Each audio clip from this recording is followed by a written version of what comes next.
안녕하세요. 건강 스토리텔러 정화입니다. 우리 아마님들께서 몸을 치병하면서 많이들 신경 쓰는 게 바로 체내 염증이실 텐데요. 몸에서 생성되는 염증은 각종 질병의 원인이 되기 때문입니다. 시간이 지나면 자연스럽게 없어지는 급성 염증과는 다르게 끊임없이 생기는 이 미세 염증을 만성 염증이라고 하는데요. 느껴지는 뚜렷한 증상이 없어서 방치하기가 쉽고 또 혈관을 타고 곳곳을 돌아다니면서 신체를 손상시킨다는 특징이 있죠. 그래서 세포 노화와 변형을 일으키고 또 면역 반응을 활성화해서 면역계를 교란시키는 역할을 하기 때문에 주의가 필요합니다.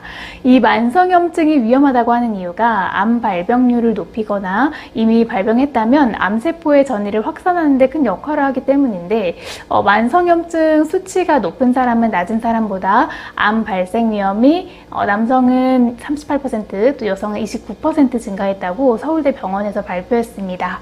그래서 오늘은 일반적으로 염증 완화에 좋다는 식재료에서 이걸 같이 먹으면 더욱 효과가 좋은 식단, 이 조합에 대해서 알아보도록 하겠습니다.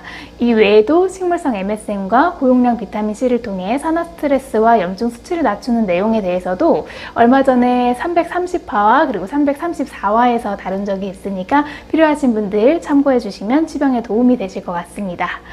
네, 그럼 음식 소개해 드릴게요. 네, 첫 번째로 녹색 채소와 올리브 오일입니다. 네, 지방은 체내 염증을 올리는 주범이라고 하는데요. 반대로 올리브 오일의 건강한 지방은 염증 수치를 떨어뜨리는 데 도움을 줍니다.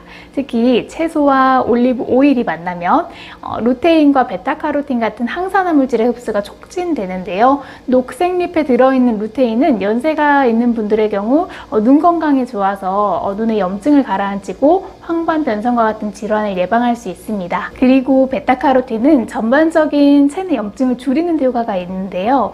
샐러드에 오일을 약간 뿌려서 건강하게 섭취하는 게 좋고, 너무 밋밋한 그런 맛이 나면 이 레몬즙을 살짝 넣고 식감을 올려서 드시는 것도 추천드립니다.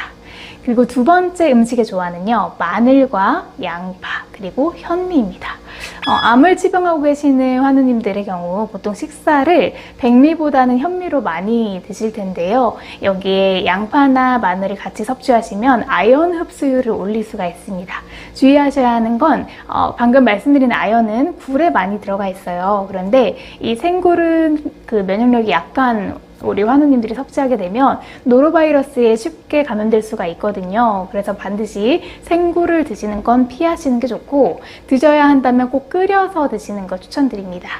네, 다시 돌아와서 현미와 마늘 같은 식물성 식품으로 꾸준하게 드시면 만성염증 관련 질병의 위험을 66% 이상 감소시킬 수 있다는 연구 결과가 있으니까요. 참고하셔서 현미밥에 반찬을 양파나 마늘을 이용해서 섭취해 보셨으면 좋겠습니다.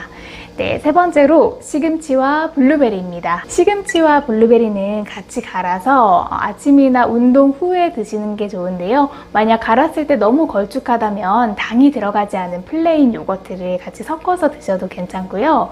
여기에서 시금치는 그 운동 후 올라가는 산화 스트레스를 감소시켜서 호흡과 체내 산소의 흐름을 개선시켜주는 역할을 하고, 질산염이라는 성분이 들어있어서 근육 운동을 하는 동안에 그 성장을 돕습니다.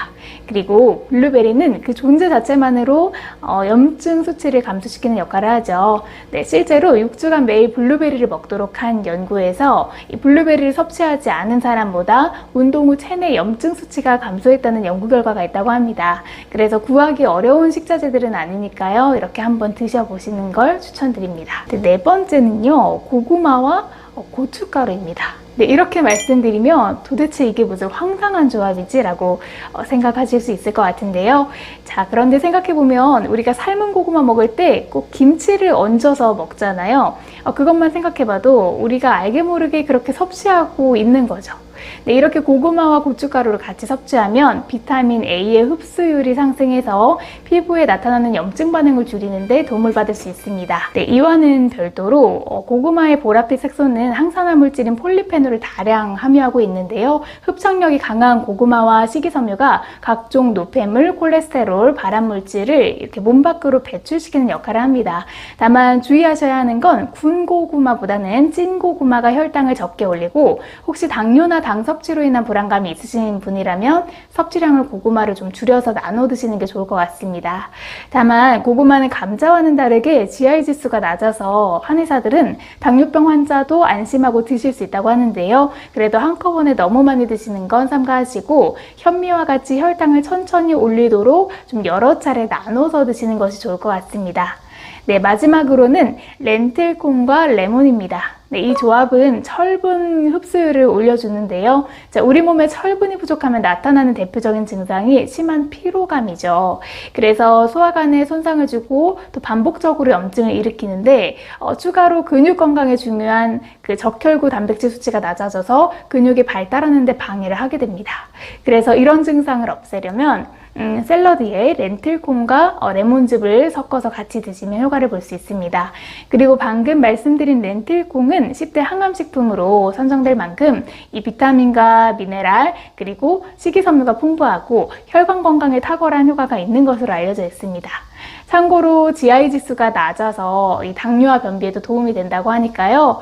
이런 렌틸콩은 그 인터넷에 검색해 보시면 한 500g에 4,500원 정도 하던데 혹시 유기농으로 드시고 싶다고 하시면 한 10,000원 정도 구입하실 수 있더라고요. 그래서 이런 제품을 좀 구하셔서 밥을 지을 때 넣어서 같이 드셔도 되고 샐러드로 드신다면 한번 삶아서 다른 야채와 레몬을 섞어서 같이 드시면 체내 염증을 낮춰주는 데 도움을 받으실 수 있을 것 같습니다. 네, 오늘 준비한 내용은 여기까지고요. 더욱 유익한 내용으로 준비해서 다음 시간에 또 찾아뵙도록 하겠습니다. 네, 오늘도 시청해주셔서 감사합니다. 항상 건강하세요.